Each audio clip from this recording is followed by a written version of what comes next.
Mijn God, waarom verlaat gij mij? En zo mij niet waar ik zoeg het strijd.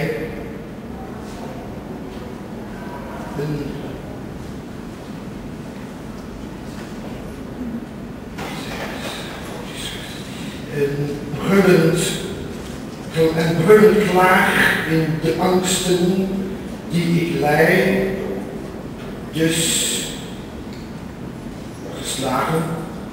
Het zei ik, mijn God, ik bij dag mij beklagen, gij antwoordt niet. Zei ik des nachts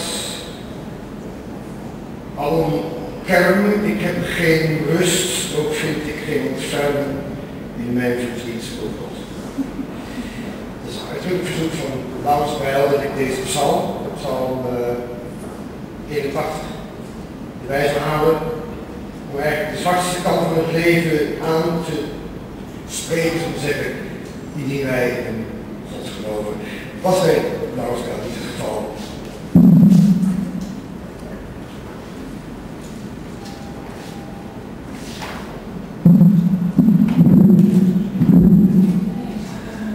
Geachte aanwezigen, welkom. De dood is als een boze buurman, die weet nooit wanneer het echt medisch wordt. Maar is het zover. Wij zijn hier verzameld om het stoffelijk overschot van Laurens Bijl, dat is zijn complete doopnaam, en hij werd geboren op 23/7/86. Hij is dood. Wij tegen. Daarom zijn wij hier, is hij daar. Die verre boze buurman, de dood, is ons goede vriend, vond Laurens. Hij had meer wantrouwen tegenover het leven. Life is a change, schreef hij, en geen woord over de dood. Hij is blijer. Nog blijer dan hij al was tijdens het leven. Ondanks het wantrouwen, ondanks het feit dat hij volgens zelfs overtuigd was dat wij allen slechts imitaties waren, het zijn, van iets wat al lang geweest is. Dat is volgens mij mijn bescheiden mening. Ik was soms slechts zijn begrafenisverzekeraar, maar een irritatie. Dat hij niet de vinger recht op de pols lag van een onvoorstelbare en stralende toekomst. Iets wat zeker de jeugd, al die jeugd van idealen, als dat sprekende dromen, toekomt. Als borstvoeding. U bent alle gekomen als nabestaanden, geliefden, naasten, vrienden, kennissen, studiegenoten, docenten of gewoon anoniem, om Laurens Bijl, die schittert door afwezigheid, de laatste groep te brengen. Althans, daar ga ik over uit.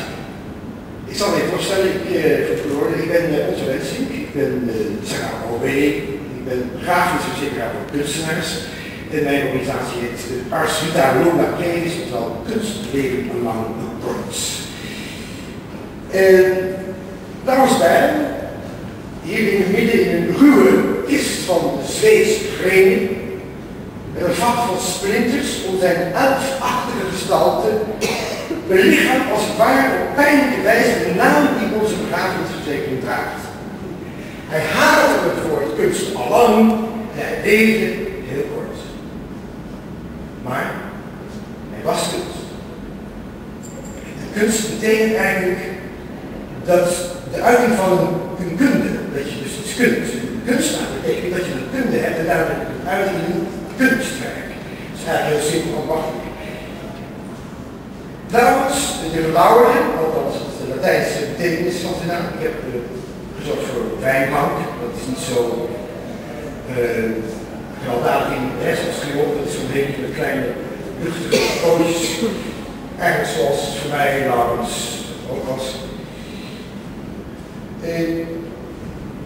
Dus die achternaam deed zijn ook aan, is er ook meer aan, want onze kunstelijk als hij was, hakte hij alles van de wereld af, die Bijbel. Wat hij op valse wijze wilde omarmen. De ontkenning van het heden, het vervalsen van het leven en het feit van vreugde. En toch was het geen zwart van jong of kattig meisje, zoals u wilt. Dit is hij zeker wijze van zijn alomtegenwoordig vriendelijk en empathisch en dankbaar wezen. Wat mij betreft een voorbeeld voor de mensheid, qua openheid, eerlijkheid en kwaliteit van mensen. En dat als imitatie volgens hem dan, dat kun je nagaan, want dat was zijn stokpaard.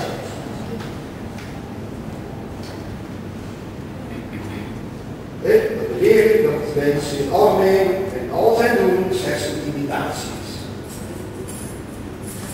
Althans, Laura zegt dat altijd tegen mij als hij bij de langs op kantoor, de lunchpauze, als ik in een Surinaamse broodje voor zat, en dan kwam hij bij gaat over de academie en hoe is het mij ook bedankt voor die gratis gecustomeerde begrafeniscodes van mij voor hem. Ik zei inderdaad, want ik hoor niet meer op voor de vraag. En dan gingen wij altijd samen een stuk.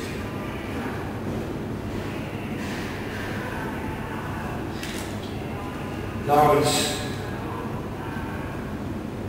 is niet meer. En ik zou erop dat ik leg dagelijks tientallen mensen op de grond dat dit geen politieke kwestie is. Dat ik bij de starters in de zin dat hij niet meedoet. Zoals hij ook niet meedeed eigenlijk. Alleen niet consequenter.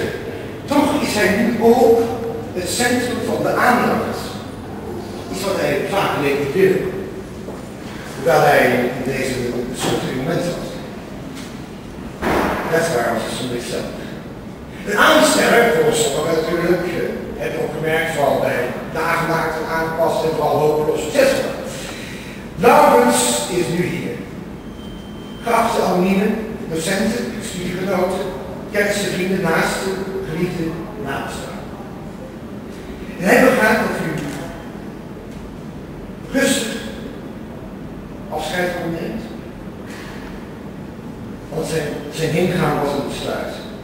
Er was geen ziektebeeld, er was geen doodsoorzaak. Om u op het afscheid voor te bereiden, heeft hij speciaal een kunstige video gemaakt met foto's van zichzelf, dat zijn 7 jaar. Weet u allemaal dat wij in 7 jaar allemaal nieuwe cellen hebben en nieuwe cellen nieuwe kansen. Maar volgens mij wilde Laurens, en vergeet even de bijl dan, de ontluistering van het kind zijn voorbij gewoon niet accepteren. En dan na deze korte zelfpressie, ik doe het van Laurens video, krijgt u de gelegenheid om persoonlijk afscheid te